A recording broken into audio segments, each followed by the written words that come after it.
What's up, everyone? Welcome to the first episode of All Elite Weekly.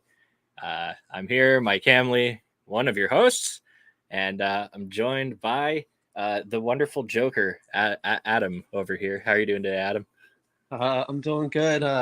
Watching this Alabama. I'm watching Alabama probably come back against Texas. This kind of sucks. But yeah, I'm doing good. I'm happy to be here. I can't see the chat, but I heard y'all are in there already. I appreciate all the support on Twitter and on Discord. Thank you all. Can't wait. Yeah, we got some love from Peachy Mello and Sammy in the chat. Let's go, Adam. What's up? There we go. What's up? Oh man, and yeah, we sure picked a fun week to start this show. Yeah. We don't got much time for small talk. When we were first discussing it, it's like, oh, this will be cool. You'll be at All Out. We can recap All Out and like talk about Dynamite after. It'll be great. And then it's like, oh no, absolutely a shitstorm of crazy stuff happens immediately following All Out. So yeah. Best way to sum it up would be I'm hurt and I'm old and I'm fucking tired and I work with fucking children. No, that's the way to sum up everything that's happened since I went back to work on Tuesday, actually. Oh man. Yeah. You've been putting the hours in, I hear, so. Yeah. I work at a college, so. Oh god. Yeah, you literally. Yeah. Goddamn children. Yeah. Fucking children. Surrounded by them. Oh man. There's gonna be sound bites from that media scrum that just like timeless sound bites. Thank you so much. Yeah. If there's one good thing that came from all of that, it's the sound bites. Do you still do improv? It's such a good one too. Oh man. I'm definitely gonna be scrubbing for some more. You know it's gonna happen. Yeah. But, all right. So the first thing we want to get to before let's try to do things in chronological order this week. We had All Out happen on Sunday. Jennifer Barons, hello. What's up, Jennifer? How are you doing today? Hi, Jenny. Yeah. So we had a pretty crazy week happen here. Started off with All Out. 0 Hour was cool. Got some fun matches on there. We got Ortiz and Ruby Soho being banished to Sammy Guevara's rematch island. Yeah. And I mean, that match was fun. I guess being there live from my seats, I didn't see the spot where I didn't see the really dangerous spot where everyone thought Ruby broke her neck. And then I didn't know she broke her nose until the next day either. But yeah, that was a fun match. It was a fun match live. Yeah, poor Ruby Soho, man. She got all kinds of fucked up in that match. Yeah, I love Ruby too. So I was pretty certain her nose was broken because like when she was walking away from the ring, they had the camera right on her and she was holding her face and you could see like blood coming through her fingers a bit. So I was like, yeah, she got it good. Fuck. Yeah, it was an alright match though. It's fun way to kick off the show. We had Hook defeating Angelo Parker in the next match, and that shit made me happy. Yeah. Action Bronson was there. Yeah, Action Bronson, the best promo in professional wrestling right now. Yeah, man. Yeah, he killed it on Dynamite this week. That was awesome. But here's my one. This is my biggest complaint of the whole night is that you had fucking Clean Fun Kelly wrap Bryan Danielson out to the ring, but we didn't get Action Bronson, who was there wrapping Hook to the ring. Come on. I think maybe they reserve that for Grand Slam. Yeah, I guess. Yeah, do it at Grand Slam. It's probably be a fun. Wait, what did you call it, dude? Clean Fun Kelly. Clean Fun Kelly. Yeah. You know, is like you it's like somebody magic eraser all the tattoos and bad decisions off of Machine Gun Kelly, and you get that guy. I'll wait till we get to that match. Yeah. But yeah.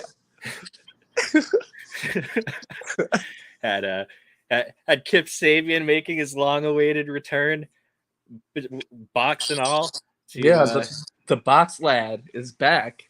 Yeah, box man, we love it. Minecraft had Kip Sabian. He's man, I don't know. It's crazy. That dude sat in the front row with a box on his head for the better part of like the last year and a half, almost 2 years, and he's like somehow bigger now than he's ever been his entire time at AEW. It's kind of fantastic. Do you know how I'd feel if I was like, I don't want to name any names, but if I was one of the like AEW originals that was around at the same time, but it's like has nothing going for him right now on TV, and I'd just be kicking myself like, you mean to tell me all I had to do was sit in the front row with a goddamn box on my head? Yeah, man. That's all I had to do. Yeah. Why not, right? Yeah, Pac won. Pac's great. Love Pac.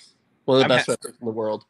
I'm happy because he's been hitting the Black Arrow more lately, and he's had like a whole string of matches where he's just been getting like cock blocked on hitting the Black Arrow, and I'm feeling it like at home. I'm like, I just want to see him hit this shit. It's the coolest goddamn move, please.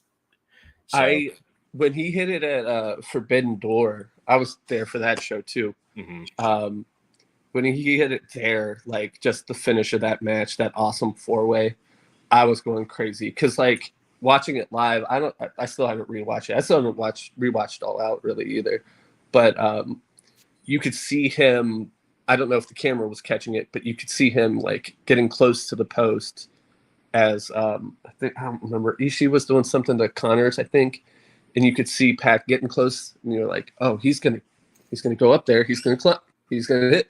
Then he hits it, and we're just going fucking nuts, you know? Yeah. Yeah. Liz also mentioning in the chat, and he's married to Penelope Ford. Yeah, Kip Sabian, kind of just W's all around for him. Yeah, he's smart man. Yeah, absolutely. And then the main event off the 0 hour, Ed Kingston, Tomohiro Ishii, Part 2, picked up right where they left off in Capital Collision or Windy City Riot. I always mix the two shows up. It was one of them. Who cares? It was Capital Collision. I think I had some friends that were there. Thank you. And holy shit, this was yeah. Eddie Kingston got to have his King's Road match. It was fantastic. Yeah, it fucking ruled. I love both of those guys so much. They very much my style. If you know me, like I talk a lot about WCW and stuff like that, but really my shit is like 90s All Japan. So yeah, obviously that's my style. Yeah, absolutely.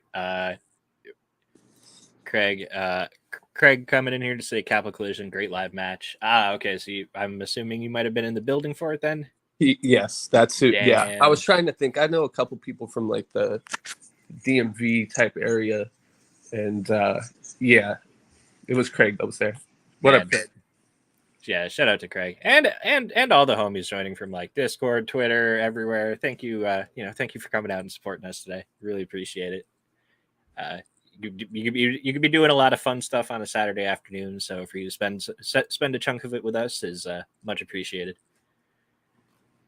But yeah, you were in the building for this one. Like how insane was the crowd? Because it sounded like you guys were going absolutely nuts. These Chicago crowds don't miss, especially for the big shows. I mean, because the big shows, it's not even just Chicago people. You've got people from, I don't know, Cincinnati, Ohio there, or Indianapolis, or New York / New Jersey, or Massachusetts there. You know, whatever. Like my group of friends that were there. You know, these Chicago crowds, they don't miss. They're crazy. Yeah, absolutely. Sammy popping in to say watching from work. Well, then, yeah, we are watching us is actually the better thing you could be doing this afternoon than if you're at work. So, well, she's one of my coworkers, and I'd assume it's really slow today, because yesterday was really slow, and today should be exponentially slower. Yeah. Well, shit. Glad you could spare some time for us today. So then Amy mentioning that Eddie and Ishii need a rubber match now too. They do, and I you could give it to me. I'd watch it today. I don't care that I saw them wrestle like a week ago. Yeah. Dude, fuck yeah. Give me a weekly Ishii and Kingston match just for the soul. I also would like to give Amy credit for her idea to have Pac versus Ishii. That's a match we need too. Oh, that'd be fantastic for the All Atlantic title. Yeah. Since like if Japan falls into the Atlantic Ocean for the sake of this title, and we can. I've got a whole string of logic on this. Japan is part of Asia, which is connected to Europe through a land border, which is adjacent to the Atlantic Ocean. So by way of just being connected to Europe, then it counts. Yeah. There. Yeah. Ha! Got my tinfoil hat out. It was perfect. But I want to see Pac defend that against like everybody. Everybody, man. The list is insane because like even if he was doing stuff over in like Rev Pro with it and defending it against like British independents and stuff like that. So yeah, there's some good North American independents you could totally have some fun Pac matches with. I just really want to see Two Belt Bastard wrestle everybody. We'll get to that part later. 2-Pac, yep. Oh, what up, Scott? What up? Scott, how are you doing, man? Glad to see you. Thanks for dropping by. Hope you're doing well. So yeah, we'll get into the All Out card now because this was so many fucking matches, but worth it. I spent money on it. I'm happy. I got my money's worth. Same. Shit, the free media scrum after was worth the $50 for the pay-per-view. Wait. Hey, there we go. Thank you, Craig. Even simpler logic. All the oceans are technically connected. Boom. People, hey, so you said you'd pay money for the media scrum, which I tweeted out a question yesterday. Should should Punk and Ace Steel do a podcast like Punk did with Colt Cabana on the Art of Wrestling? And people were so negative on the idea, and I was like, no, this would be like the best thing ever. Like, this would be such fucking chaos. Yeah, it would be great. Okay, so I don't want to say it would be great. It would be great because he'd just drop live rounds constantly on there. Yeah, he'd be ranting about the Elite for like 30 minutes, and then all of a sudden just like, be like, oh yeah, and fuck Bobby Fish too. But anyway, Kenny did that, and just you know. Yeah, he's such an unfiltered dude. It would be fantastic, like to listen to just to hear the shit talk. But like, probably a bad idea from like a legal standpoint, maybe. Adam loves chaos, says Liz. Hey, you gotta sow the seeds of chaos every now and then. It's a good time. Oh yeah, get the jokes off. All right, let's actually talk about the All Out card. We open with the Casino ladder match. Andrade, Claudio, Dante Martin, Penta, Rey Fenix, Roosh, Wheeler Yuta, and the Joker. Don't know what to say. Match was crazy. Fucking Wheeler got murdered with a power bomb, like a sunset flip power bomb onto a ladder. Oh, that was nuts. Yeah. Have you ever seen like a ladder match live? No. It's the most terrifying thing you'll ever see. I remember being at like the Young Bucks Lucha Brothers match, and like at All Out 2019, and like I couldn't even enjoy it because it was so scary. Like there was a match where there was a spot where I swear one of the Jacksons died. I swore they were dead. Yeah. I know there was like Penta. I remember that match. Like Penta hit Matt Jackson with like a destroyer off the top of a ladder, and that shit. I like watching it on the VOD. I'm sure that's one of those moments where you're in the building, just like, please just move. I want to see you move now. Yeah. Or like, don't move. Maybe moving might make whatever just happened to you worse. we've got Dynamite coming to Toronto in October, so I'm finally gonna get to see AEW live, and I'm like, all right, come on, give me something like super fucking crazy, please. Which they're gonna. I'm sure I'll get some like wildness. But yeah, the end of this match was kind of crazy. We had a whole bunch of masked up dudes coming out looking like God's hate running into the ring with a bunch of ski masks. And yeah, shout out to the Hard Lore podcast. I love God's hate. But yeah, took out the entire field of competitors. One of them climbs to the top, grabs the chip. It's Stokely Hathaway. Another masked figure, Adam, to my right here, comes over and collects the poker chip from Stokely Hathaway. That's the Joker. He wins. Who knows? Who could it be? So the thing that tripped me out about all this, first off, I thought sorry, not me, Max looked great in that mask. I love that mask for some reason. Yes. Obviously that's why it's my profile picture and my overlay here. But when Sympathy for the Devil started playing, I was like, what is happening? Like, I recognized like the bongos and stuff, and I was like, what? Whoa, this is hell yeah, this fucking rules. And then he like gets in the ring, and I'm like, I couldn't tell, like, I don't know, I just wasn't thinking. I was like, oh, it's Max. Got it. Yeah. Like, yeah. There were some mannerisms of his when he's like walking down the ramp, and the way he kind of like wiped his feet and climbed through the ropes. I'm just like, that could only be one person. But then, at the same time, it's like there's the mental game where you still got a mask on, and I think about other times where I've seen a masked figure show up and imitate somebody else's mannerisms, and it turned out to be somebody completely different, which is like, that's kind of how we ended up getting like Nick Gage wrestling Matt Cardona last year. Was you got in a ring acting like John Moxley, and everyone lost their shit, and they were like, oh, we got swerved. It's Matt Cardona. Yeah. Not as disappointing of a swerve at All Out. There was no swerve. It was Max. Yeah. They do normal booking here, like the logical, sensible way. For sure. That's why, that's part of the reason why I love the company so much. Yeah.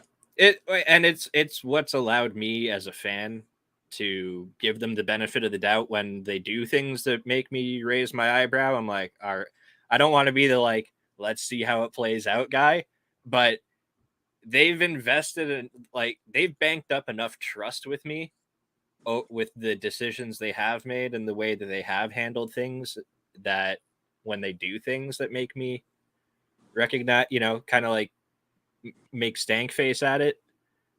Yeah. They don't let me down on it. They've earned goodwill, and like everyone that mocks like the AEW fans that do like say, hey, let's let it play out. It's like, hey, like, I'm sorry you watch a bunch of companies that don't have that goodwill. Maybe you should just watch a different company. Maybe you should just, I don't know. I don't know what to tell you. Yeah, I that's a whole other conversation, but it's like really weird to subject yourself to shit that like lets you down and disappoints you, and then just keep going back to it. It's like a love-hate relationship. It's strange. I'd rather just not watch that. What, you know what I mean? And that's for anything. Like if suddenly Tony Khan starts being like, oh, Ric Flair's gonna have a match over here, and maybe like, hey, oh look, Goldberg showed up, and be like, okay, I might chill out on you for a bit, but yeah, I don't know, Goldberg getting like squashed by Wardlow or something. That would that I feel like that would set things right in the universe. or if like Dax Harwood could end Bill Goldberg's career with a kick to the head, like I think we'd come full circle somehow, That would rule. Hey, that's bald on bald crime. Oh shit, true. So next matchup, this one feels weird to talk about now. We had the AEW World Trios titles tournament final match, so we crowned the inaugural Trios champions here. Grand opening, grand closing. Yeah. Great match. Man. they did their best to make those geeks in the Dark Order look great. Sorry, I was going to try to do the bit on the podcast. I can't.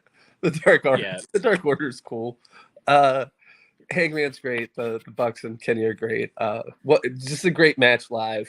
I probably would have had it like 4 3/4 live. I try not to do star ratings live though. I'm not Peno Akio. I think I got that right. I hope I got that right. But this match aged well. Well, like, hey, it's a great match. It's circumstantially now it's kind of weird to look back on it, but like we could also say that for the main event too, really. So yeah, great matches, for the 3-day title reigns that they led to. Adam continuing the Dork Order agenda. So like full disclosure, he's got an overlay covering his face here. I can still see his face in the camera box below, and he tried so hard to say that with a straight face, but it wasn't happening. I was trying. This was the best Silver and Reynolds have ever looked in AEW. Probably, yeah. They got to go out there and actually like cook for a 20-minute match instead of like a 5-minute dark or elevation, like 3 or 4 man tag. Yeah. But this was good. I want to see just more of Dark Order Trios division, like high level matches like this. I do. I'm not saying they don't get on TV. They do get on TV, but like this was by far the most any of them have got to cook in that ring since like early Brody, like early with Brody, like when Brody Lee first showed up and like they were featuring them heavily. I'd say this would or last summer, I guess. Maybe back since going into All Out last year where they had like 10-man tag with against the Elite and the Kid Brothers. Yeah, true. Next matchup, we had the TBS title match, Jade Cargill defeating Athena. This was the best Jade's ever looked. Yeah, I will say that for sure. Like Athena was so good here. So I'm unabashedly a big fan of Athena. So hard not to be. She's probably got one of the coolest finishers in all of wrestling too. Like that shit just looks devastating and awesome. She's so fun to watch work, but I don't know. I'm like, okay, this was like kind of short. It was only 4 minutes and 20 seconds. I think Athena, reasonably, like I'd like to have seen her not be defeated so quickly. But the shorter you keep the match to, the less room for like awkward shit. Yeah. Which people still don't realize like Jade's green and is going to continue to be green, and that's not, I'm not saying that in a bad way. Like there's only so good you can be at this point in her career. Yeah. She's ahead of the curve. I definitely say that. And like, she does a lot of great stuff on the mic outside of the ring. She's like an actual presence of a person. And when she's in the ring, she can do moves and stuff. It's just kind of like the like in between spots, like kind of stuff where it's just like the longer the match goes, the more like awkward setups for sequences and stuff occur and things like that. So yeah, this was a good way to just kind of make Jade look good. Get Athena still look great. She was hitting her shit. She was one of the most actual believable competition Jade has had in her reign. Yeah, I think now it's time to build Athena up to be like in the world title picture. For sure. You know who I'd like to see take this title off Jade? Who? Willow. Well, yeah. I think the plan was for Statlander to take it, but for sure they've never been in the ring in a match of any sort, like not even like a piece together tag match or anything. Like Chris Statlander and Jade Cargill have never participated in the same match with or against each other. Yeah. So there's a good reason for that when Jade has literally beat everybody else on the roster besides like Britt Baker. Yeah. there's a really good reason why you haven't put Chris Statlander in the ring with her yet, and it's probably to take that. But like, I don't know, Chris could just as easily go for like the women's world title. Yeah. So put all the belts on Statlander. She's fucking awesome. I hope she heals up well and comes back and just keeps fucking whooping ass. She's so fun to watch. Yeah, she's great. Love Statlander. Yeah. Texas just went ahead, by the way. Okay. Minute 29 left. Let's go. Man, asking me to cheer for the Longhorns. This has been a rough go, but it's also Alabama. Anyone but Bama, really, right? If Monroe's listening, I'm so sorry. We don't roll Tide over here. I'm Canadian. I don't know what any of this means. You don't listen to Conrad? You've never heard Roll Tide? Oh, like no, I know. Yeah, I know it's a Bama thing. Like I know like five Division I teams in the U.S. I know Ohio State. I know the Wolverines.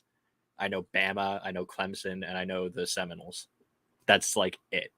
That's my whole knowledge of college football in the U.S. Go Blue. Anyway, a six-man tag match up next. FTR and Wardlow, the mini pinnacle, defeating Jay Lethal of the Motor City Machine Guns. And all I can say after this is I just want to see the Motor City Machine Guns versus FTR in a tag match. That's all I wanted. That's all I want now. I want the Machine Guns versus everybody. Yeah. The Lucha Bros, you name it. Obviously, running back then versus the Bucks would be great. I thought this match was underwhelming. I feel like if they would have done, obviously, I don't advocate for adding matches to the card. I think you could have just done, like on Dynamite or Rampage, just another Wardlow versus Lethal match and an FTR versus Machine Guns match, and just for sure those would have been better standalone matches. I'd like them to revisit having FTR, the Machine Guns, in like a standalone match. I think it would be like that's still a dream match, you know. Like like to me, this doesn't like it scratches the dream match itch a little bit having this trios match, but not the same way it would be if it was just those four dudes. Yeah. Do you think that like part of what made it feel slightly underwhelming might be because this is the second trios match that you saw this evening, and the first trios match you saw happened to be that like, you know, Dark Order and Hangman versus Elite match? The crowd just felt deflated during this, and it just, I don't know, it kind of dragged. I don't know. Some of it was like, some of the problem was probably match placement, card alignment, things of that nature. Some of it was again, it probably just didn't need to be on this card. I'm glad. I mean, I'm not going to complain about getting to see the Motor City Machine Guns live because I mean, shit, it was my third time in like 2 weeks seeing Alex Shelley live, and I'm very happy about that. But, you know, I don't know, it just didn't feel like it belonged. Oh, yeah, you saw him wrestle Blake Christian the night before GCW, didn't you? Yeah, and then a couple weeks before that, I was at that Revolver show where it was...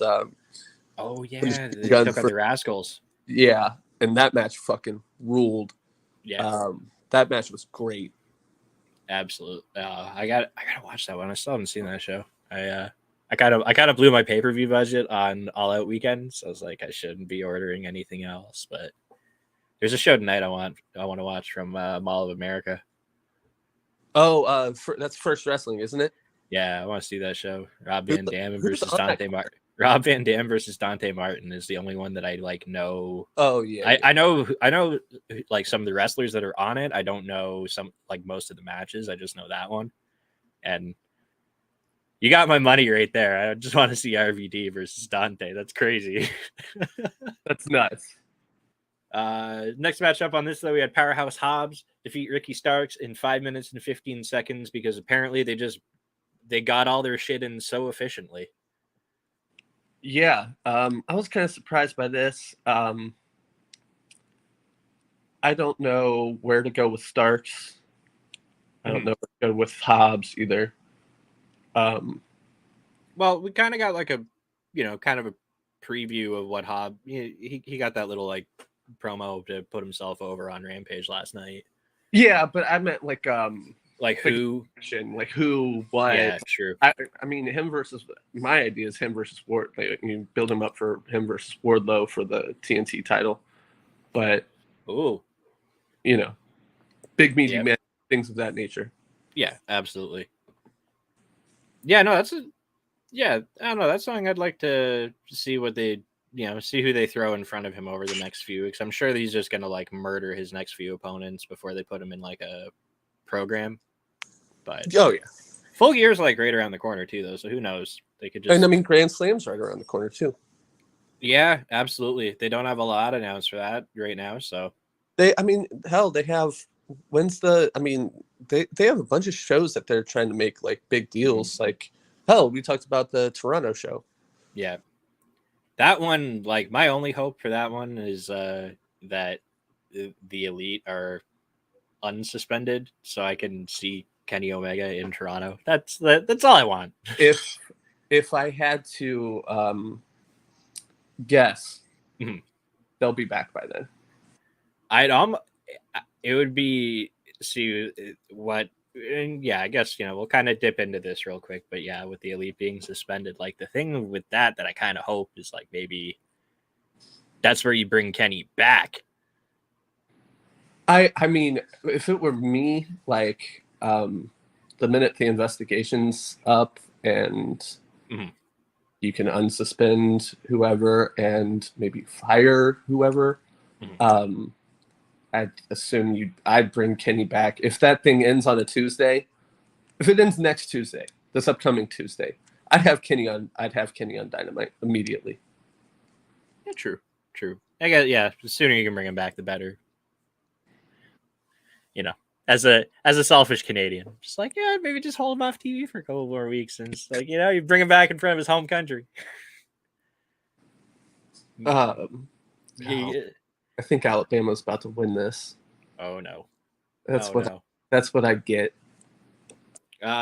Next match up on the card, though, my match of the night: AEW World Tag Title match. Swerve and Our Glory defeating the Acclaimed in the Acclaimed's best match they've ever had in AEW. Swerve and Our Glory just like cemented their reign in this match with like it's not who you like. There was some, there was some, I guess you'd call it criticism from some fucking children about Swerve and Our Glory having maybe the opponents that they were working with prior to this doing a lot of the lifting in their matches, and not at all. No. That's crazy talk. Doubting Swerve and Keith Lee is ridiculous. This I would have went 5 stars on this live easily. I don't break the 5-star scale, but like this easily was 5 stars to me live. Match of the year contender. Just an insane atmosphere. It was amazing that Swerve and Keith Lee like just felt like recognized early on that, or maybe even before the match, recognized that like we're heels here, like we're the heels in this match. So they worked like it, and it was great, and they did a great job of making the Acclaimed look great. I've talked myself into the Acclaim winning at Grand Slam. Yeah. Although it kind of feels like, I don't know, kind of feels like Private Party beating the Bucks. Or it's like, I don't know.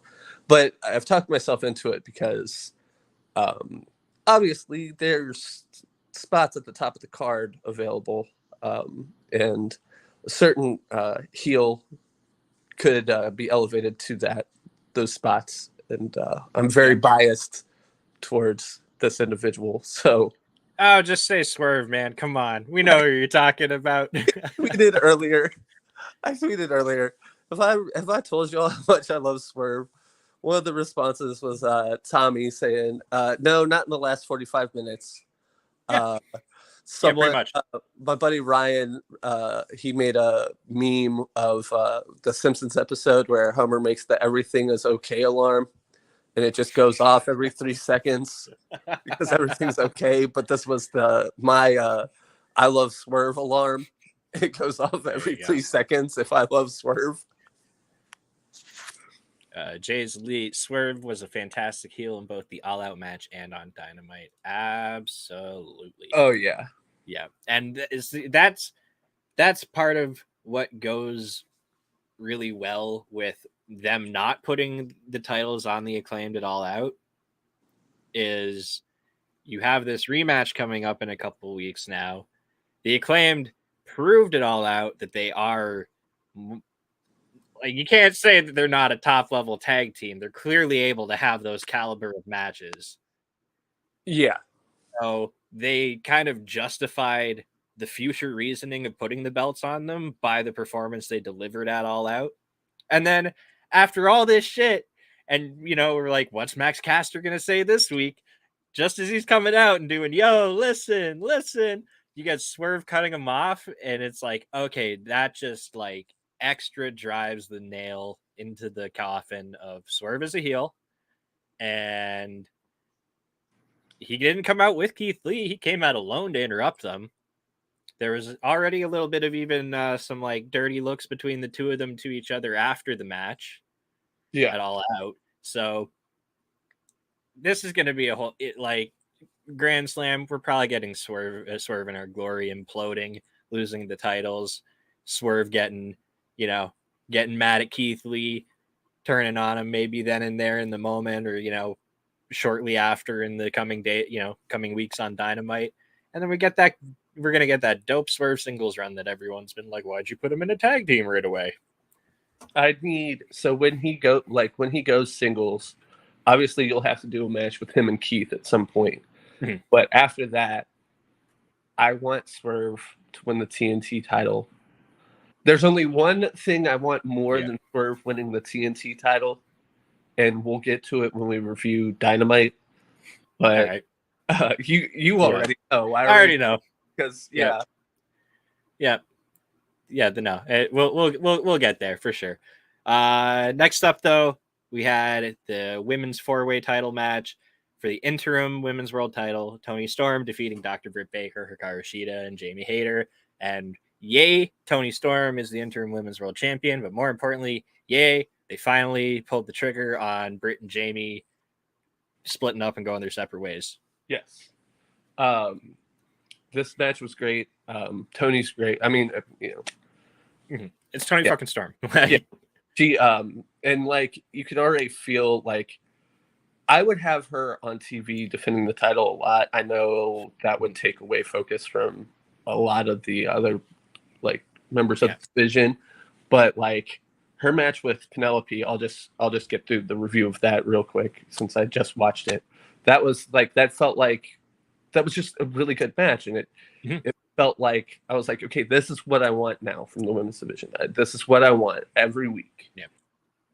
Yeah. Just send Toni Storm out there to. Well, and then what do we have next week? We got like a tag match, right?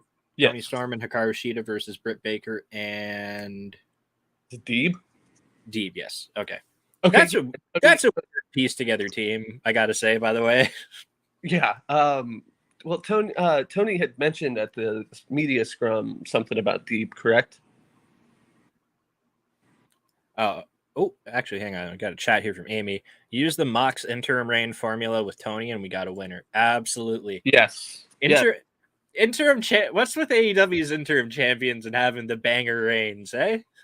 Yeah, it's I don't know, and people get so mad about the interim word. It is like, I don't know, man. It's I'm like, it's okay. Like, it's I don't know. I don't think UFC's dying because they use they'll have like interim champions. Their title pictures will be fucked up. Look at the show for tonight. Tonight's show's a wreck. It's gonna do great business. Yeah, absolutely. And here's the thing with the interim champion. Like, here's the thing with when it does happen in like somewhere, say like the UFC. Yeah. You have the interim champion, and then everyone sits there and they go, "Oh, I can't wait to watch that unification match." Yeah.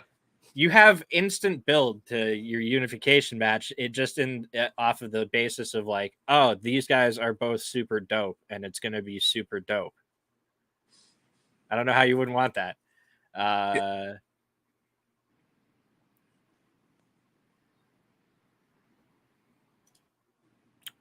TK was saying at the media scrum, Jamie Hayter, Penelope Ford, Ty Conti, Red Velvet, or he named at the media scrum, Jamie Hayter, Penelope Ford, Ty Conti, Red Velvet, Serena Deeb, and he was hyping Deeb hard. Cool. Yeah. I don't know. I like Serena Deeb, and I want to see her wrestle more than Hikaru Shida. So like that was cool that we got her in a match last night against Madison Rayne on Rampage. That was fun. Yeah. Yeah, and we'll get to that. We had Christian Cage murder Jack Perry. Well, Luchasaurus murdered Jack Perry, and then Christian Cage kind of just like hit him with a unprettier and finished him. Like, okay, and I'm watching this at home going, why are they doing Jungle Boy like this? And then it came out that Christian was working hurt, so he actually couldn't like do anything. He needs surgery, so to kind of get us to somewhere in between, we just had Luchasaurus murder Christian or murder Jungle Boy, and then roll him in the ring to Christian for the pin. And now you just got to have. I mean, there's the easy way to get Jungle Boy's heat back. You just have him beat Luchasaurus. Yeah, you do the or full or something. I don't know. Yeah, you just gotta do the friends turned enemies thing. Yeah, the story writes itself. It's super easy. What do we have after that? Chris Jericho defeated Bryan Danielson. What did you? Okay, so it seems like everyone who most people who watched this like on pay-per-view felt very underwhelmed by it. I thought it was super fun live, but it's also like a dream match for me. So like they could have gone out there and done a chin lock for 20 minutes and I would have loved it. For me, it was what I expected to get from them, because I knew that it was going to be Chris Jericho actually working like a more, slowed down like technical match instead of doing Chris Jericho shit. Yeah, it wasn't like a walk and brawl or any of that stuff. No, it was Lionheart versus American Dragon. Like that's what it was advertised at, and that's what they gave us. I wasn't expecting them to have like, I wasn't expecting Chris Jericho to go out there and like wrestle like the Lucha Bros or something. Yeah, and it was I don't know. There was a lot of it felt like watching Lionheart versus certain opponents he had in the 90s. One very specific one. Go ahead. Oh, I'm not gonna say that guy's name on my first podcast. Okay. Fuck. That's bad luck or something, I'm sure of it. If you say it 5 times in a mirror, he'll come kill you with a hook. It reminds me of a tragedy. Yeah. Yeah. Good match. It was a good match. Jesus. We got Jenny popping in to say I liked it. Jay's elite. I gave Jericho and Bryan 4 stars, but I think they could do better.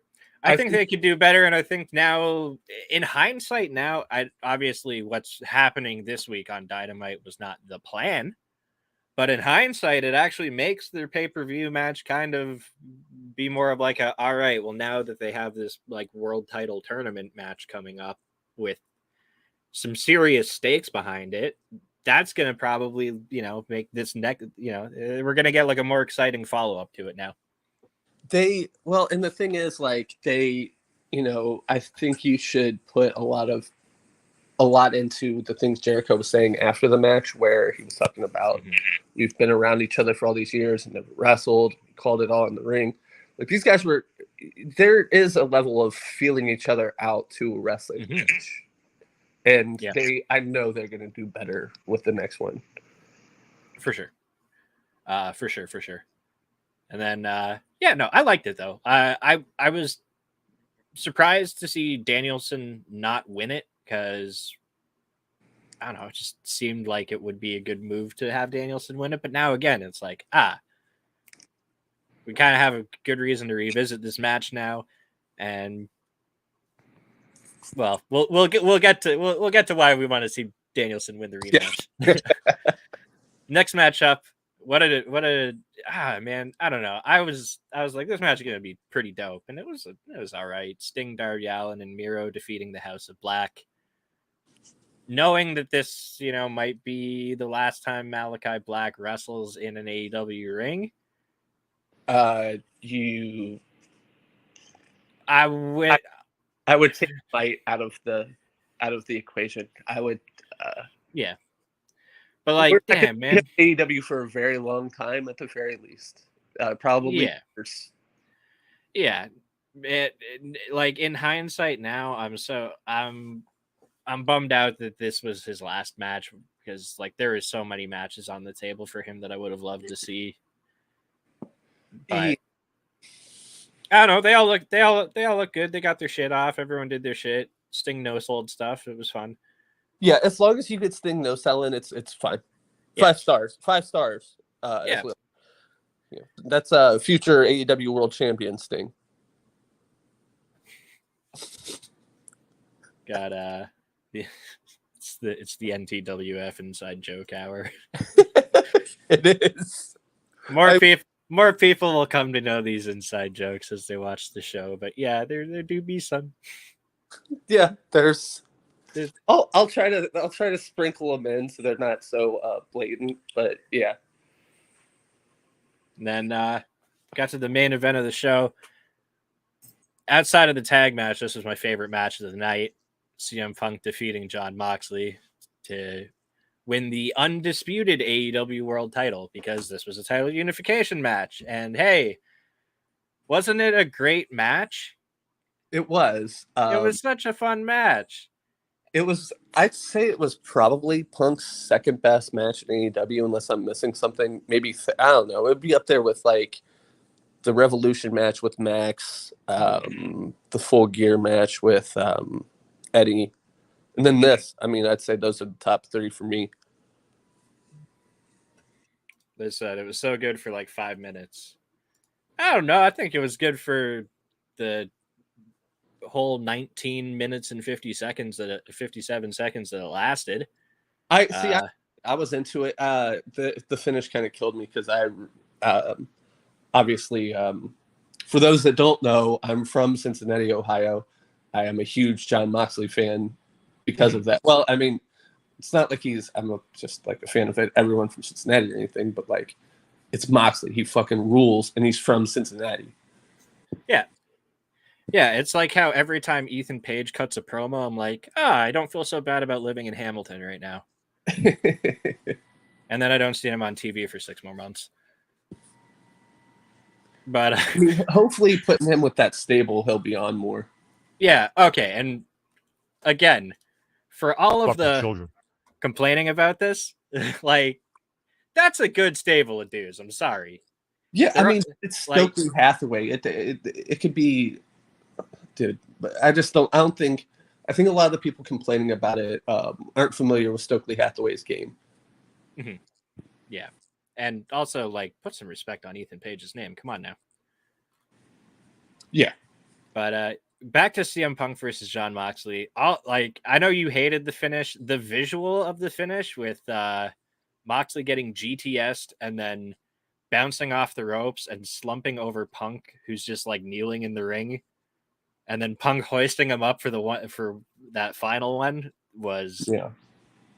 I don't know where you were sitting in the building, but the way that shit looked on the hard cam was like an iconic sequence. It looked so fucking good.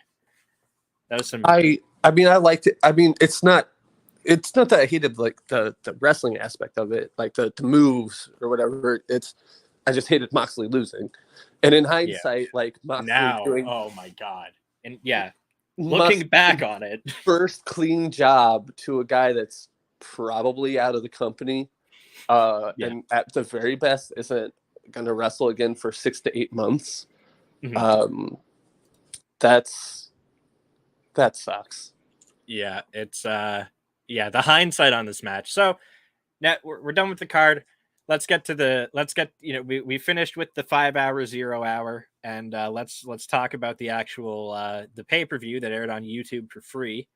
And that was the media scrum. The only thing really that okay, so there's some things to touch on in here. We had Swerve in Our Glory. They're part of the scrum. Keith Lee was being jovial, happy Keith Lee, and Swerve was kind of talking with a chip on his shoulder. So, again, that's Swerve. That's yep. They're he's even at the media scrum though. He's leaning into the fact that he's going to be healing it up real soon, especially when Tony mentioned the possibility of a rematch. Liz wants to know if the cupcake was good, and was the cupcake good? Well, I'm hurt and I'm old and I'm fucking tired and I work with fucking children. So much better if CM Punk wasn't talking with his mouth full. Well, it's not just that. Those mics, he had the same mics the Black Scorpion had in 1990. He had the voice distortion. Those mics were terrible. Yeah, it was the least squeaky Tony Khan has ever sounded when he was speaking excitedly about stuff. Oh, that's the other. Okay, there's one more soundbite I wanted to get, and I forgot to get it. I'm gonna have it for next week. I'm not gonna take this fucking shit. Yeah, which, by the way, the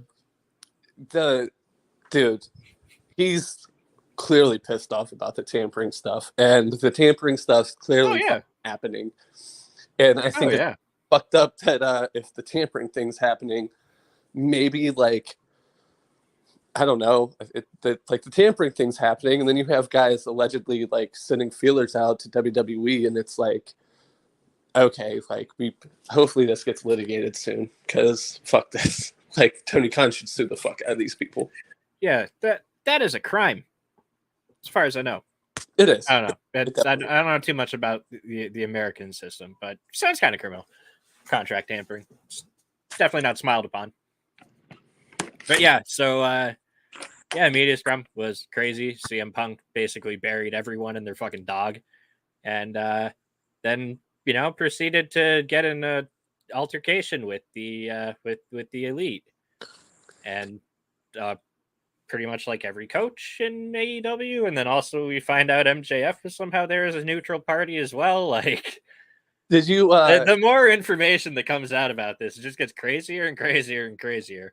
Yeah, dude, it's fucking hilarious. I MJF being there and getting video interviewed. If you've ever seen Max do his shoot interviews or anything, he mostly does them in character. So I was hoping he was just in there calling everybody a fucking mark and all of this other shit. He cuts a promo on Larry for some fucking reason. Yeah. I think I tweeted, that fucking Mark Larry was in the corner crying because he thought Phil was going to get beat up again. Just shit like that, Kind of, yeah. Weird situation. It's kind of hard to speak on it because it's one of those things right now where you have one person's side of the story and the other person's side of the story, and they're both trying to give their story to make themselves look as innocent bystander-ish in the whole thing as possible. So there's certainly a lot of, you kind of got to weigh both sides and find the middle of it somewhere. But so you also have to look at it from a bigger picture thing. So this all starts because Punk's relationship with Scott Colton. Yeah. For some reason, I'm going to call him Scott Colton the whole time, just like Punk did. So Scott Colton and CM Punk had this long-standing issue. They were best friends. They sued each other a bunch of times. Then they really got into litigation against each other. And I don't think Punk said a lot. I don't think Punk's been 100% truthful with what he said. And that's me knowing certain stuff I won't talk about. And Cabana's been mostly quiet about it because from what I've gathered, Cabana doesn't really want to be in any drama about this. And so then you have to go off that, and that leads to the Hangman thing, which leads to just all the issues that go forward, and there were, I don't know, there's rumors of there was issues even before that, and I think everyone's to blame here. Punk, Ace Steel, Kenny, the Bucks, Hangman, Tony Khan, very much so. Larry deserves some blame. But poor Larry. I'm a cat person. What can I say? But yeah, it's a complicated situation, and everyone just readily taking sides, and it's like, man, like, I don't know.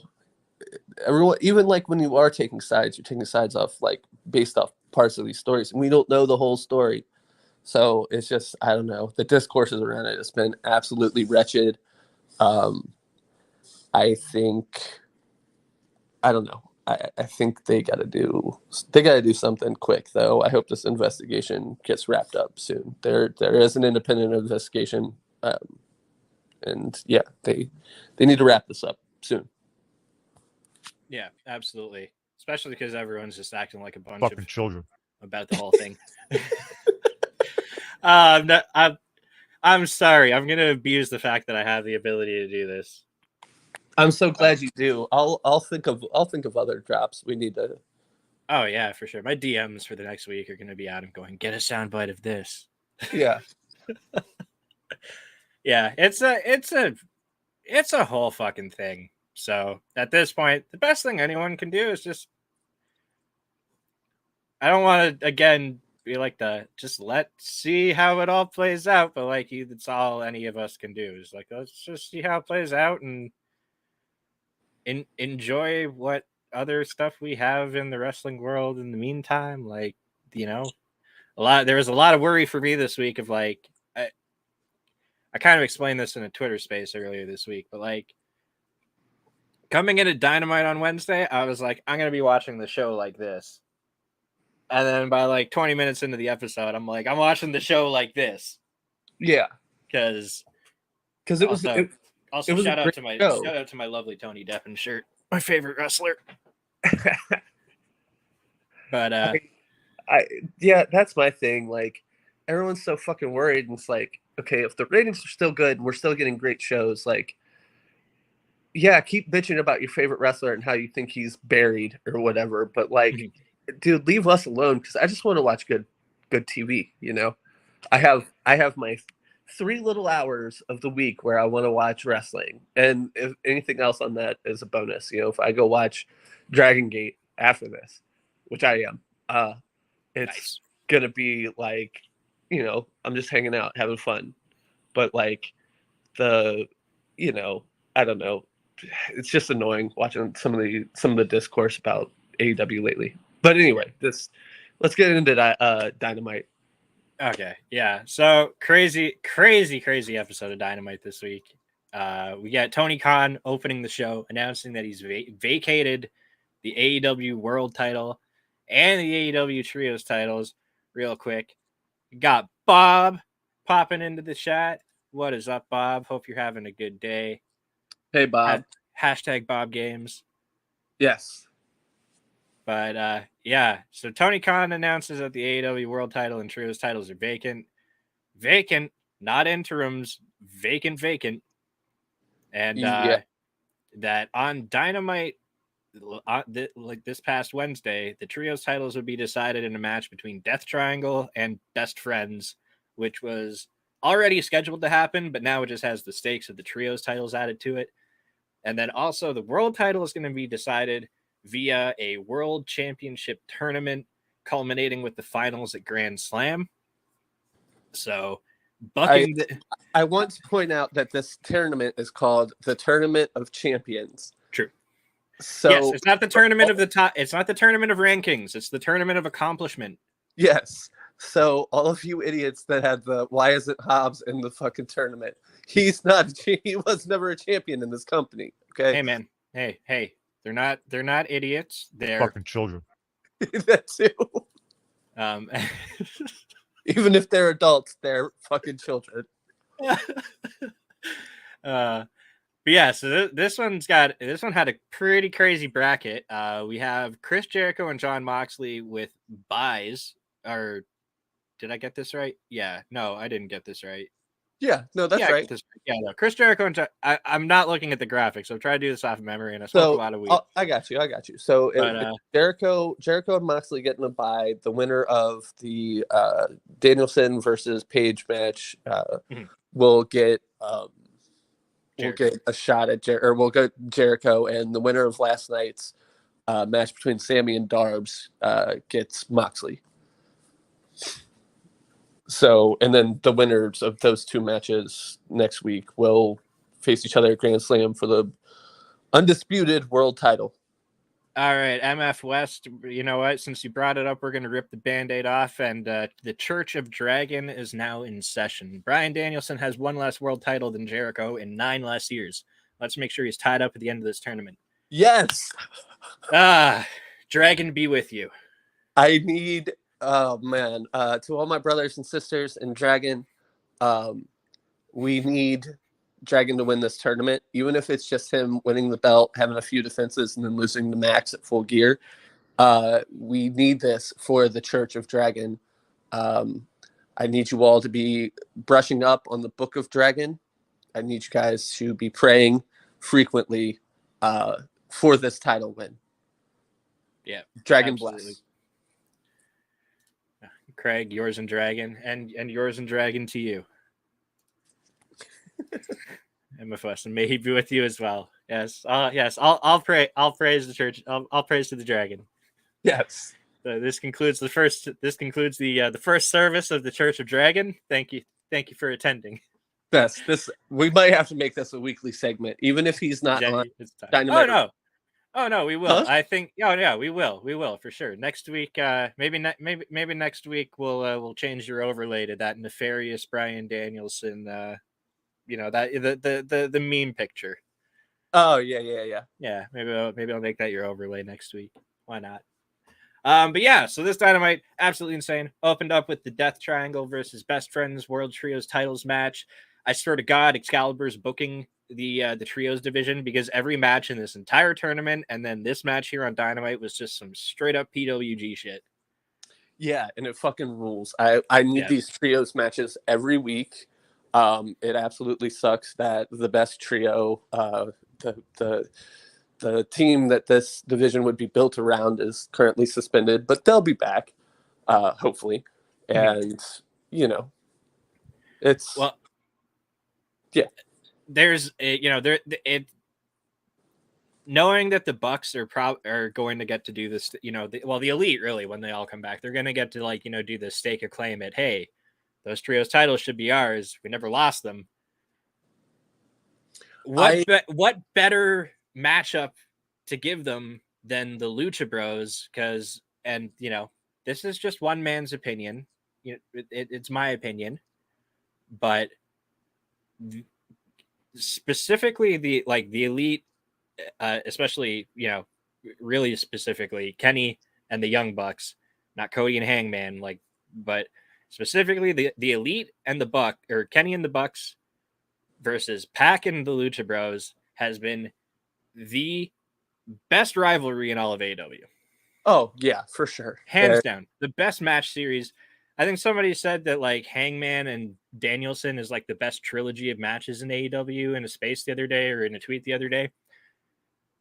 The only reason I'll agree to that is because the Young Bucks and Lucha Bros have had 4 matches already. That's true.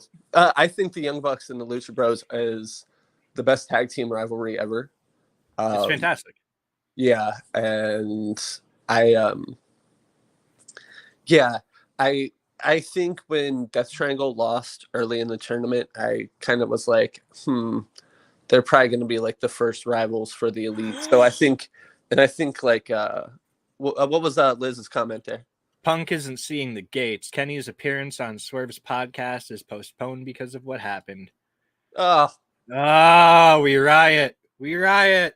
Not seeing the gates. Oh, man. Unless they're the same ones the Queen saw. Whoops. Need to be behind a paywall to say shit like that, Mike. Holy fuck. But, yeah. So we get Death Triangle coming out with the win over Best Friends here. But the important thing is we saw an awful waffle in this match, and that's what matters to me. That's true.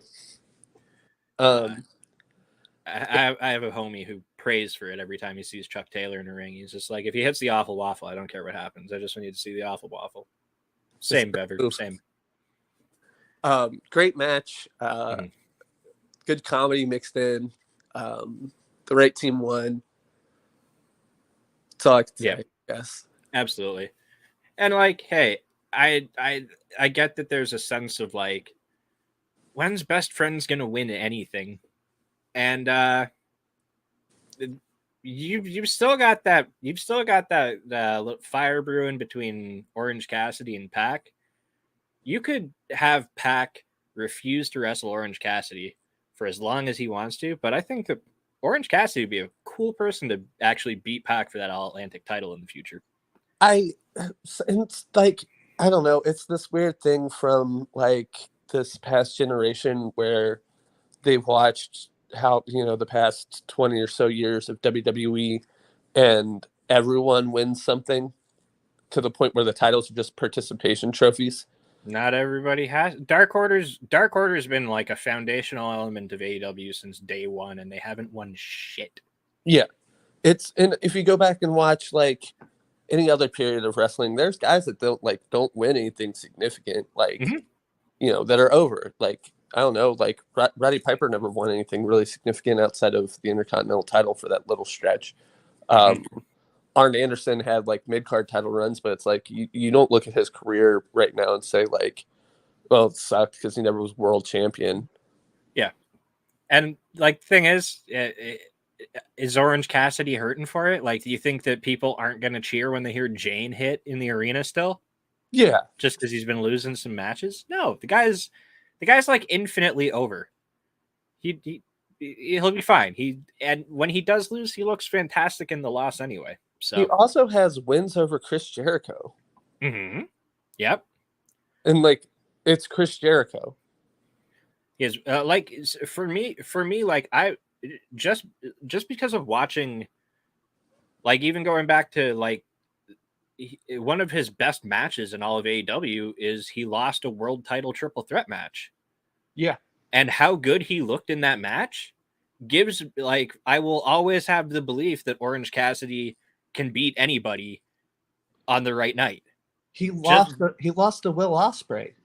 That match was fucking incredible. Yeah, that's the match that most people are calling like the match of the night for that card for them. And again, it's like he didn't win that. He Pac at Revolution, fantastic match again. Did he win that or did he lose that? I can't even remember. He lost that. Yeah. But again, it's you don't need. You're not buried just because you lost a match, and you can still lose a match and still actually come out looking better than going into it. Him and Darby could lose every match till the end of Mankind, and they're going to be fine because it's Orange Cassidy and Darby Allin. Yeah, exactly. And we'll get to that. We'll touch back on that in a few minutes as well. Yeah. We had Toni Storm defeat Penelope Ford in a women's world title eliminator match. So Toni Storm is not going to have to give Penelope Ford a shot at the title because she didn't win the eliminator, which I like these eliminator matches. Although I'd like to see more people winning the eliminator match to like just get a shot. I feel like most of the eliminator matches people end up losing. It'd be cool to see someone actually like winning. Although now, because of the like trend that exists of people losing these eliminator matches, when somebody does win one, it's going to feel like a huge deal at the same time. So I guess I can't complain too much, but yeah, they could sprinkle in some more eliminator challenger winners because we know they're probably still going to lose the title match they earn anyway. Well, we really can't do that right now because we most yeah. of our champions. True. They're missing a couple title holders right now. This was fun though. It was like you said earlier. This was a good ass wrestling match, and like there should be more of this going on. I'd like just have Tony Storm come out there, wrestle anybody, go for like 7 to 12 minutes, and have a dope match on Dynamite every week. It would be super cool. Let her have the Moxley run. What do we have after that? Was it the Yo, you know what we didn't even talk about? We're like halfway through the card and just skipped right by it. The Moxley and Max promo? Yes. Yeah. Fuck me. How did I forget this? So I'll cover 2 segments in one. My big takeaway from this, and I think it was Phil from Grapsity that pointed this out, was that MJF was this guy that was acting nice when he came out, and then just revealed himself as a true prick, and that might be kind of an analogy to how a certain someone acted when they came to AEW and how they're acting now, specifically at a media scrum. I think Mox and Jericho in their respective promos, we're not at Jericho's promo, but Mox talked about like what a champion's supposed to be. I think he alluded to like politics and stuff, and like stuff from previous generations that weren't supposed to occur in AEW. And then I think Jericho saying, I'm sorry, let me put some respect on Jericho's name. The BC. Oh my God. I fucking love that. I'm sorry. I can't lie. It's fucking amazing. It sounds like some analogy your high school math teacher would get you to learn in order to remember like a fucking formula. Like I feel like this is to aid me in learning calculus. The BWBC. So good. But anyway, the BWBC, Chris Jericho, when he said, this is my fucking locker room and nobody's taking from me ever. I think a lot of what he said and a lot of what Mox said, there was subtext to a lot of it. Yeah, and it doesn't bode well if you're one Philip Jack Brooks. BWBC. Thank you, MF West, for spelling. Like, yeah, that I didn't even know what he was talking about until I saw him tweet it and like use those hashtags, and I was like, oh, now I get it. I thought he was just having a stroke or something for a second. Like, I'm like the B what? You had the same reaction Shivani had. Shivani was so perplexed. The BWBCs. Get a BWBC. Hashtag it, Tony. Yeah, hashtag it. I don't even know how to spell it though, Chris. BWBC. Okay, so listen Fucking up. Children. Today we're going to learn about calculus. So today we're going to learn the BWBC algorithm. Like, oh my God, I'm abusing those sound bites. Somebody needs to take this away from me. Where's Cassidy? Where is Cassidy? But next matchup, we had Wardlow defeating Tony Nese. Poor Tony Nese. Just getting murdered by Wardlow. It's okay. It's okay. Like I like the role Tony Nese has developed here, where he's kind of just like, he's not, he's losing to everybody, but he's losing to like, he's elevating people when he loses to them, and it's kind of advancing little stories here. He's what the phrase "jobber to the stars" got abused during like the early 2000s, where people decided that's what every upper mid carder they wanted to beat Triple H was. Which I mean, I wanted every upper mid carder to beat Triple H in the early 2000s. So yeah, but like he's a jobber to the stars. He's not. He carries more weight than having Wardlow go out there and be Adam Geary. Like some dude off the streets, Amy says, thinking Tony Nese will be big in ROH when it starts. He's been really featured. That would be cool. I would like that. And they kind of played into some ROH stuff with him and Josh Woods on Rampage that we'll get to as well. So yeah, that's a good observation. I noticed that a lot with like, they'll have, if they really want to squash someone, they'll just put like a local indie wrestler in there with it, put a local indie wrestler in there. But again, if they want to like actually, kind of, again, jobber to the stars, you would say Anthony Henry's been doing a lot of it too, and he's going to tear it up. He's going to tear it up in ROH. Yeah. Even this guy had an appearance and a loss to John Silver, but when they had that 6-man tag on the last ROH show, Tony Deppen got to show out against the big boys in I forgot the name of the faction. Oh God. It's Prince Nana's faction. God damn it. I'm forgetting it too. The Embassy. No, not the Embassy. I'm yeah. Yeah, it is well, Embassy. no, it is the Embassy. Yeah. Embassy. Thank you. Yeah, Amy. There we go. Embassy. Thank you. But yeah. So again, it's once that ROH TV comes, we'll be seeing like longer matches with some more exciting stuff happening with Tony Nese, I would imagine. Yeah. But yeah, Wardlow powerbombed the shit out of Tony Nese. We almost got the Mark Sterling powerbomb, but damn you, Josh Woods, ruining it. Yep. But yeah, then we got the Jericho promo, and then we ended up getting Bryan Danielson versus Adam Page, Part 3. So this was the Jericho promo was the first thing I got to see live because I work Wednesday nights, and I got home just in time to see the Jericho promo. And as I'm on my way home, I'm texting back and forth with Gage, and he was like, they're doing Danielson versus Hangman tonight for the title tournament. And I was like, cheering. I was like, oh, I want Hangman to win because I want Hangman versus Mox to be the thing, because I want Hangman to get his redemption arc. He desperately needs it. Tony Khan needs to push him. But man, I checked Twitter and I saw the Elite stands, and I was like, I hope Danielson kills this dude. Yeah, no, it was. I like Danielson winning this because it, for the story of the tournament itself, it makes sense. I think Hangman's redemption arc.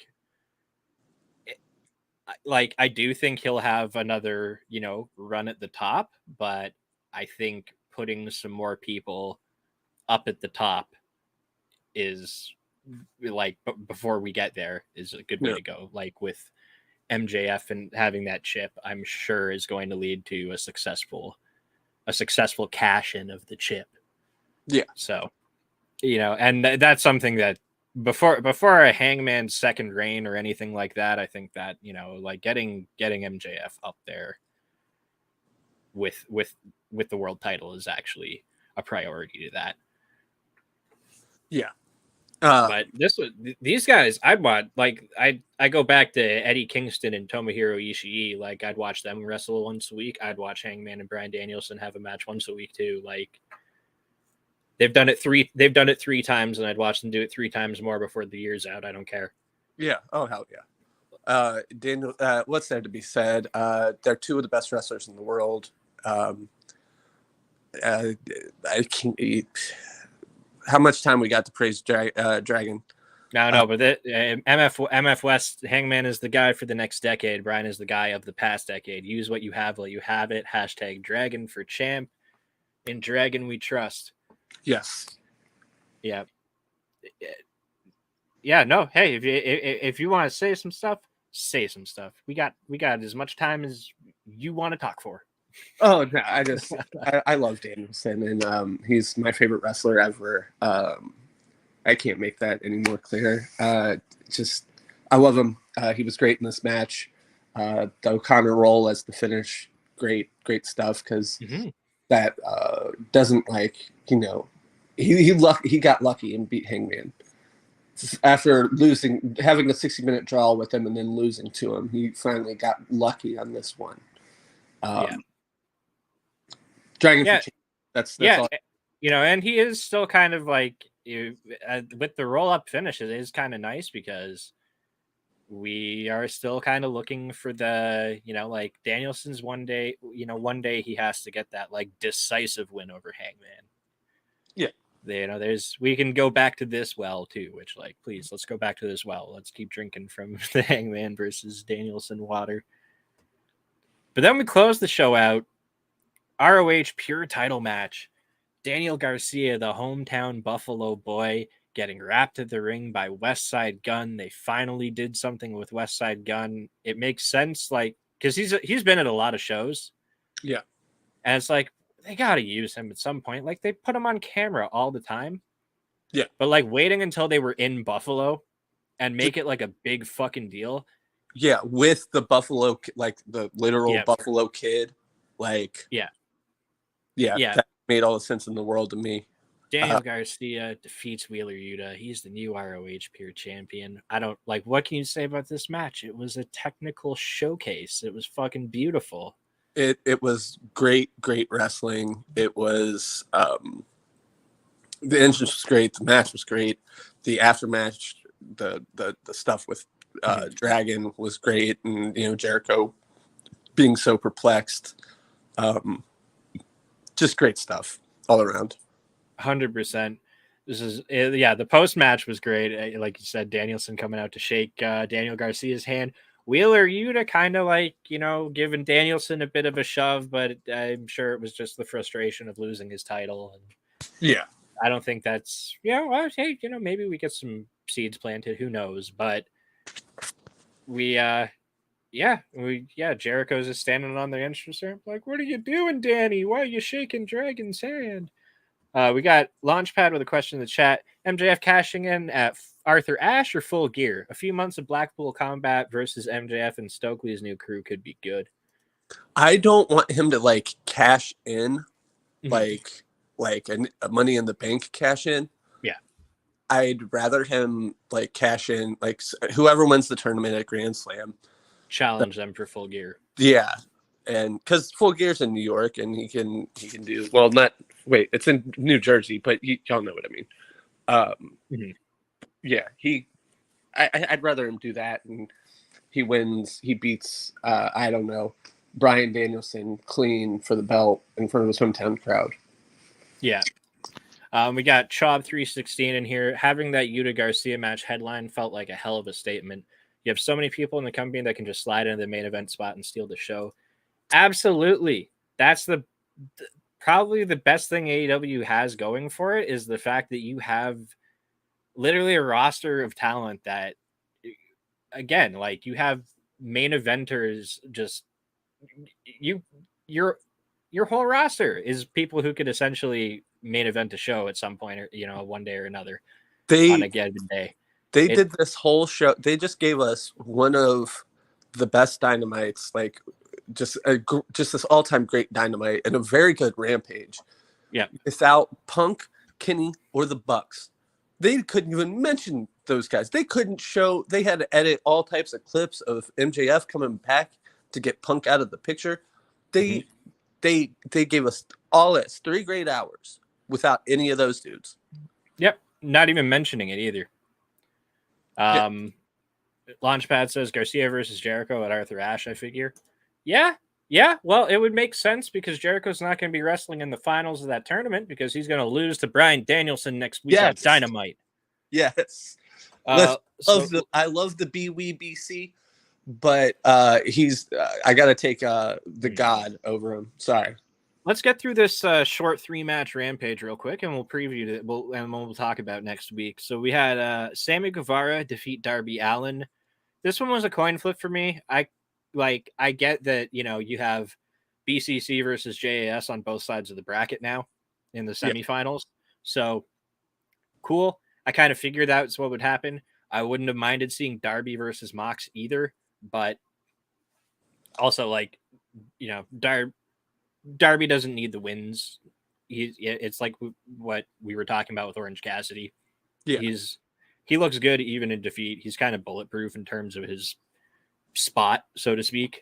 Like, he's always going to have attention and focus given to him and be able to be slotted into any match against anybody, and win or lose, he's going to come out of it no worse for the wear, really, in terms of where he fits into the picture.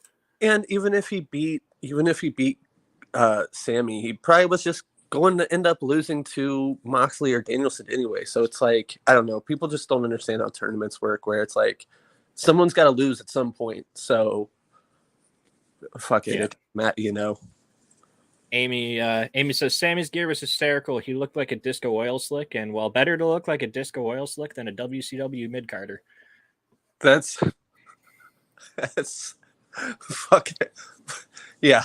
Listen, I'm kind of low on Sammy. I'll take him 100 times over Disco Oil Slick Inferno. Fucking sorry, Disco Inferno. Fuck Disco Inferno. Then this was a good match. We had and again, it distraction finish. Darby gets hit with a low blow, power bombed on a skateboard, trucks up and down the back vertically, not like a horizontal, not like perpendicular to try to land between the trucks, but like fucking power bombed him on both sets of trucks up. That's terrible. Nasty. Darby Allin is probably doing the DDP yoga right now as we speak. Next up, we had a singles match. Serena Deeb defeated Madison Rayne. We're just getting Serena Deeb kind of back into the picture of things here. Like, it's not like she's out of the picture. She does really well and looks good in her matches. It's just a matter of like, don't forget she's here. So yeah, and I think, but I also think if you know how Tony books, and specifically with the women's division, they're featuring her to build her for something. Exactly. Yep. It comes back to the chat we got earlier too about how many times Tony Khan was like pushing her in the scrum. Yeah. We did have a couple of segments here as well. We had Samoa Joe come out to speak to the fans, say that, hey, I'm back. And obviously this is him kind of just, so people probably, unless you're like on the internet, you don't really know that Samoa Joe is actually the reason.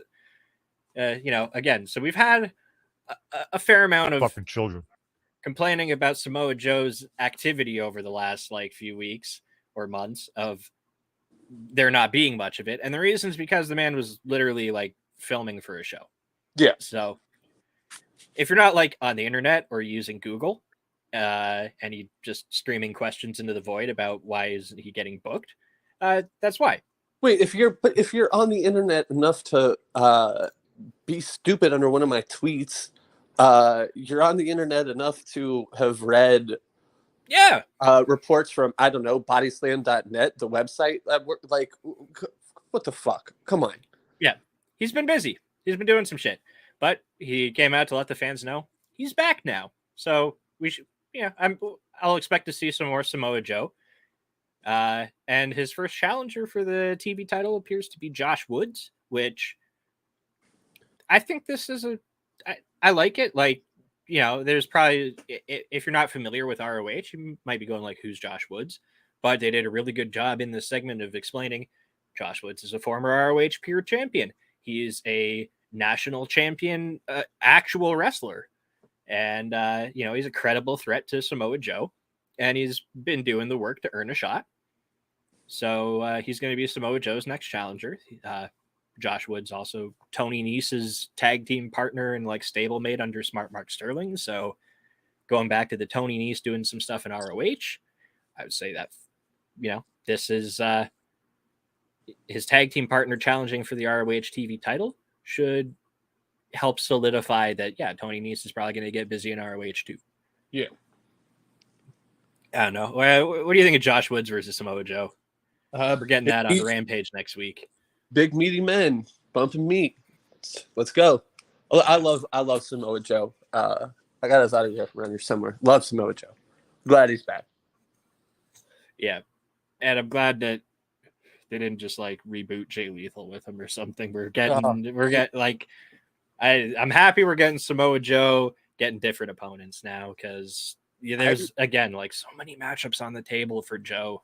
Without getting into like some of the stuff with Jay Lethal, I even just from a wrestling standpoint, I'm kind of burnt out on him. I'd like him to be cycled out a little bit. Mm-hmm. Launchpad. I'm a casual fan. Who is Josh Wood? Where's Samoa Joe been? Why are they wrestling? Where are the rules of wrestling? Which part of the ring is the hardest part? The apron is the hardest part of the ring. I don't know if you've heard. No? Have you never heard this? That's not even true. The post is the hardest part of the ring. That's why I hate that. True. Or, you know, by way of being adjacent to the ring, you could also say that the 745-pound steel steps are the hardest part of the ring. Yes, that's true. So I have this kind of like bit between me and my friend every time we watch Dynamite, because we're in like a voice chat with each other when we watch. And anytime there's a stair spot, the weight of the stairs increases when we're talking about it. It's like Hogan telling the story of slamming Andre the Giant. Yeah, so like at first, you know, starting out, the stairs are a couple 100 pounds, and like by the end of the show, like if there's been like 2 or 3 stair spots, the stairs weigh like 1,400 pounds. It's a good time. Do you use the BWBC formula to figure out how heavy they are, or? Yeah, absolutely. Yeah, I've you know, it's replaced bed mass in my house. Up on Rampage next to, we had Powerhouse Hobbs, good little promo to kind of put himself over, address some criticism of his win over Ricky Starks, which I like that they kind of spun the quick match into like Hobbs being like, yeah, I'm a fucking beast. Yeah. It was a nice way to address that. I do want to see what Ricky does, because like Hobbs winning or Starks winning at the pay-per-view, like either one makes sense, but the thing is, like, you definitely, like, I don't want Ricky Starks to come away from this looking like worse. Like the speed of the match, like yeah, well, I want to see Ricky Starks do something kind of definitive as well, just to kind of reaffirm that, oh no, it's okay. I think Ricky does like lose something with these losses, but it's because all of his promos end up being bitching about losing. You know what I mean? Like he always, like every couple of weeks he has to have a promo about, you know, I blew this shot, I blew that shot, I lost this match. And it's like at some point he does need something big. Yeah. Yeah, especially coming off of like losing the FTW title, like we gotta, yeah. Well, I'm sure they'll get it's Ricky Starks, so they'll figure it out. The guy prints money anyway, so yeah. Then we had the main event on Rampage, ROH World Title match. Claudio Castagnoli defeating Dax Harwood. They tied up the often complained about loose end by a bunch fucking of children about the whole stare down at the end of Death Before Dishonor. So we finally got, so hey, it was cool. They ran a little video clip and we're like, hey, remember Death Before Dishonor when these guys were like staring each other down from the ring and the ramp? Now they're having a match. Yeah. So there you go. You can all stop complaining. They've answered the question of what are they going to do there. And yeah, we got a fucking wrestling match. The thing I want to say the most about this is that like Dax Harwood hit that slingshot power bomb on Claudio. Yeah. And Claudio is the strongest guy in that company, I would say, like in terms of functional strength. Yes. Like hands down. But Dax definitely let people know like, hey, I can do some shit too. That was powerful. Yeah. I really enjoyed the match. I complain about Dax a lot because I think FTR has underperformed in a lot of spots, but this was great. Claudio, I love Claudio. So yeah, this was fun seeing these guys lock it up. They definitely had like a old school feeling wrestling match. It, kind of gave me some. I got some total 90s vibes out of this one, which is nice. It's nice to travel back there. I everyone knows I love my flippy shit. I'm all for matches that people would, shit on and say have no story in her gymnastics routine. Those are like my favorite kind of matches. Same. But I still love some guy like Ishii and Kingston, giving us some like 90s All Japan shit. Claudio and Dax giving us some like WWF Raw from like 1995 in the ring there, like Bret Hart just wrestling some fucking local guy that happens to be technically good, and Bret giving him a good match. I'm not saying either of these guys are as good as Bret. Just saying, had the vibe. Although the sharpshooter finish was nice, that was cool because Claudio does use the sharpshooter as well as Dax. So like to see them trade them back and forth, that was a nice little tip of the cap to Mr. Hart. I love that Dax just keeps losing matches to the sharpshooter though. Oh, he probably loves it. He's probably like, hey man, like, can I just tap out to the sharpshooter? Like you do it, right? Can you mind? Well, he did it for Cole, who doesn't even do a fucking sharpshooter. Yeah, but it was in the Owen Hart tournament. Yeah, so like if you're gonna, I guess, do it. But yeah, it's kind of funny that like Cole doesn't. And yeah. Oh, Adam Cole, please come back and save us. Yes, please. Please, Adam Cole, come back. I wonder when we are going to see him again, though, because he has been cleared. So I guess, well, if wait, has he been cleared? Yeah, I believe there was a report that came out just before All Out. That's why he suddenly became like Joker speculation, is because it got reported like that he's good now. So I would imagine maybe, hey, if there weren't like 3 dudes that are suspended right now, we'd probably maybe even be seeing him anyway. Yeah, that makes sense actually. Yeah, because I don't think that like whatever you're going to bring him back to is going to be, like it is going to be the aftermath of the hey cleaner, I've got this. Yeah.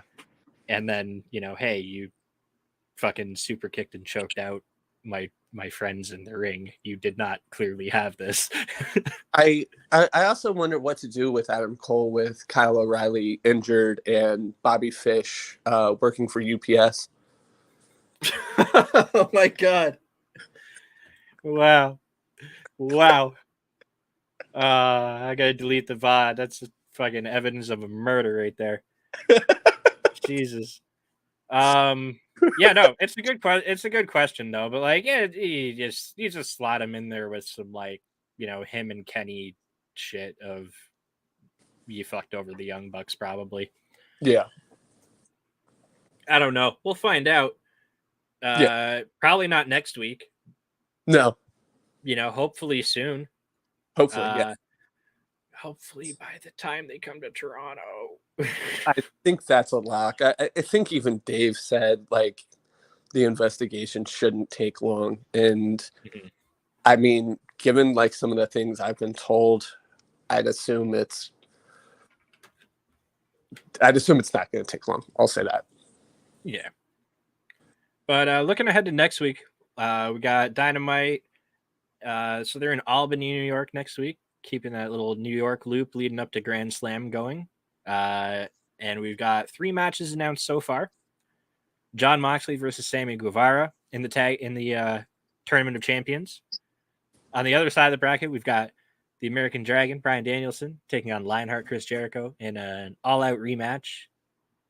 Winner of both of these matches will meet in the finals at Grand Slam to determine the new AEW World Champion. I've got Danielson versus Mox in that tournament finals. Same, very much the same. That's what I'm hoping for. I hope that's what. Oh my God, Jay is elite. I'm sorry, I missed your chat here, but I feel like Dax needs to get a new promo besides my family. He does. No, he does. Hey, it's also for legacy and for pride sometimes. Mostly my family though. Yeah, you're right. Mostly my family. Yeah, that's one of those things where I feel like now that it's been pointed out to me, that's all I'm gonna hear. Yeah. Oh yeah, it'll stick out like a sore thumbnail. And then we got a tag team match announced for Dynamite next week though too. Hikaru Shida and Toni Storm as I like to call them, Shidstorm, taking on Dr. Britt Baker, TMD, and Serena Deeb. You don't have any creative names for them? Dr. Deeb. Dr. Deeb. Deeb MD. Deeb MD. Or DM Deeb. I don't know. Yeah. There we go. See? Hire me, Tony. Hire me. I could write some lower thirds. But yeah, this is cool. I get to see Hikaru Shida wrestle, which is always a good thing. Yeah, always. We got Toni Storm, the interim women's champion, in a match at least. Yes. So that's fantastic. Britt Baker, I don't know. I'm not as like out on her as a lot of other people are. It's me. I'm a lot of other people. True. I'm not like thrilled that we could have put someone else in this match with Serena Deeb. It would have been cool. I get for like story purposes, Toni Storm having just lost to Britt Baker or just beat Britt Baker in the 4-way. And then obviously Deeb and Shida have insane history. So, well, I guess like it makes sense for the sake of this, but just like, I just don't want to see like Britt Baker getting like, if you're going to do like the one women's match a week, like I don't need Britt Baker in it every week. If somehow the hater thing gets involved with this, like that's what I want to see from her. Yeah. I want to see Britt Baker versus Jamie Hayter. Yeah. That's the Britt Baker program I want right now. Although, you could very well have Jamie Hayter cost Britt Baker this match on Wednesday to give us maybe like a Grand Slam match of Britt Baker versus Jamie Hayter. Yeah. Hey, you know what? All right. I'm fine with it now. Yeah. I just got to talk myself around on it. See, that's how I was with the Acclaimed beating Swerve in Our Glory. You talk yourself in and you're like, all right, yeah. If we get Swerve as a singles out of it, fuck yeah. Yeah. You see how we just did that, everybody? This is what all of you need to do before you post dumb tweets. Yes. No, because even the people that post the dumb tweets, they'll just double down, even with the information right in front of them. That's true. MF West, the BCC final writes itself, plus there's no can they coexist nonsense because the group was formed through literally fighting. Yeah. Yes. Absolutely. We're just coming full circle back to Revolution. And, now it's going to be like we're going to get Regal being impartial on commentary and trying to call the match, like fairly down the middle. And, who knows where it goes. You could do some stuff here, really. Like they could just have like just like a friendly competition match and then go back to like it's like it never happened, or this could be the beginning of a blood feud. It could go either way. It's gonna be great. Yeah. No matter which way it goes, it's gonna lead to Bryan Danielson wearing a big fucking gold belt. Winning the world title, I can't wait. He's not exactly a tall dude either, so he's gonna have like the Kenny Omega thing happen where when he's got the belt around his waist, it's gonna come up to like just under his fucking nipples. It's gonna be like that picture that everybody kept photoshopping of Adam Cole holding the belt, but the belt like consumes his whole upper body. Yeah, basically. It's a huge belt. Like holy shit. It's a really big belt. One day I'm gonna somehow spring for one of those replicas. I have the toy one. I bought the toy one for a prank at the bar, and then it didn't get delivered in time. Mox gave up his vacation because of the BS. He deserves his break. Dragon for champ. Absolutely. That's exactly it. Plus, like, he's also got it's not AEW related, but he's going to have a pretty brutal match in October, too. He's wrestling Nick Gage for the GCW world title, and that man is going to be both those guys are just going to be a bloody mess. So he's going to need some time off regardless, just to heal actual cuts all over his back. And then Rampage next week. So far, we only have one announcement. Samoa Joe defending the ROH World TV title against Josh Woods. That Samoa Joe is winning this.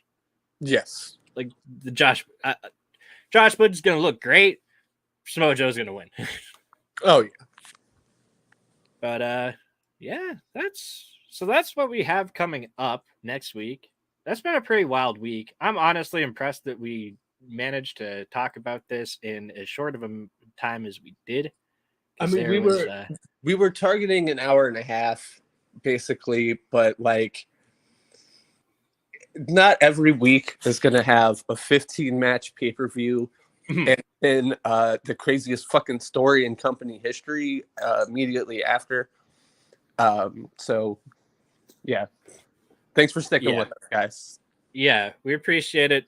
It's going to definitely be a little quicker next week, what with only having Dynamite and Rampage. But then, like, who knows what crazy fucking news is going to happen over the course of this week. One thing we didn't even mention from this week, little pre-Dynamite talent meeting headed up by Moxley, Jericho, and Danielson. And, like, again, Jericho, like, we like to get our January 6th jokes off about Jericho. Like, it's fun, but at the end of the day, like, he's demonstrating why he's one of the first people that they brought into this company to kind of legitimize it.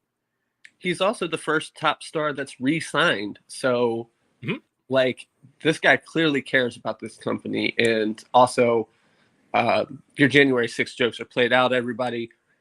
Chances are one of your favorite wrestlers wishes they were there, or a certain promoter you enjoy paid for transportation for people to get there. Just cut the shit. Cut the shit to me. Yeah. Y'all sound like a bunch fucking of children. Adam, let the fine people know where they can find you at. At Adam Yuri NTWF on Twitter. I don't got anything. I mean, I've got Discord, but that's invite only. Just follow me there. Shout out to all the Twitter homies, the Discord homies, everybody that's been in the chat watching, anyone that's going to watch, the video on demand or catch us on like podcast feeds. Thank you all. And thank you to Cassidy Haynes for allowing me to do this. You guys are awesome. Hey, well, yeah, welcome aboard. We're the first of many. We'll be doing this every Saturday. It might be 3 p.m. It might be later. It might be a Sunday sometimes. Who knows? Yeah. We'll figure it out. You follow us. Get the clip ready. There's going to be a week in October where I have to we have to do a show on Sunday because that Saturday is homecoming, and that means I'll be working with a bunch of fucking children. Yes, and so I won't be able to make Saturday that week. But outside of that, we're good on all Saturdays. Absolutely, and of course, myself, I'm Mike Hamley. You can find me right here at Mike from Indeed, because I host a couple of podcasts here on the Body Slam Network. So obviously, again, like I said, I'll be doing All Elite Weekly with my good friend here, Adam, every week, talking about the week in AEW news and happenings and recapping. But Indeed, I host Thursdays with Righteous Reg from the Grapsity podcast. We talk all about independent wrestling. Shocker, right? Wouldn't have known it with the name.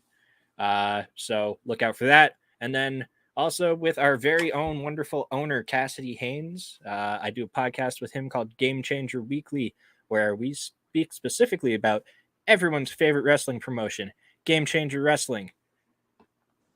I don't want to hear no slander. They're fantastic.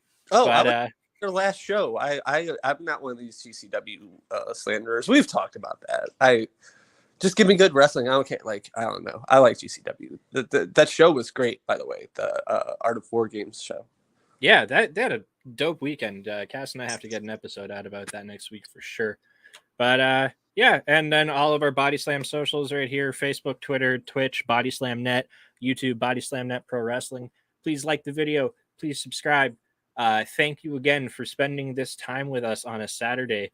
A lot of viewers in here. I love it. Let's keep it up. Let's get more. We'll be back next week. We love you. Thank you.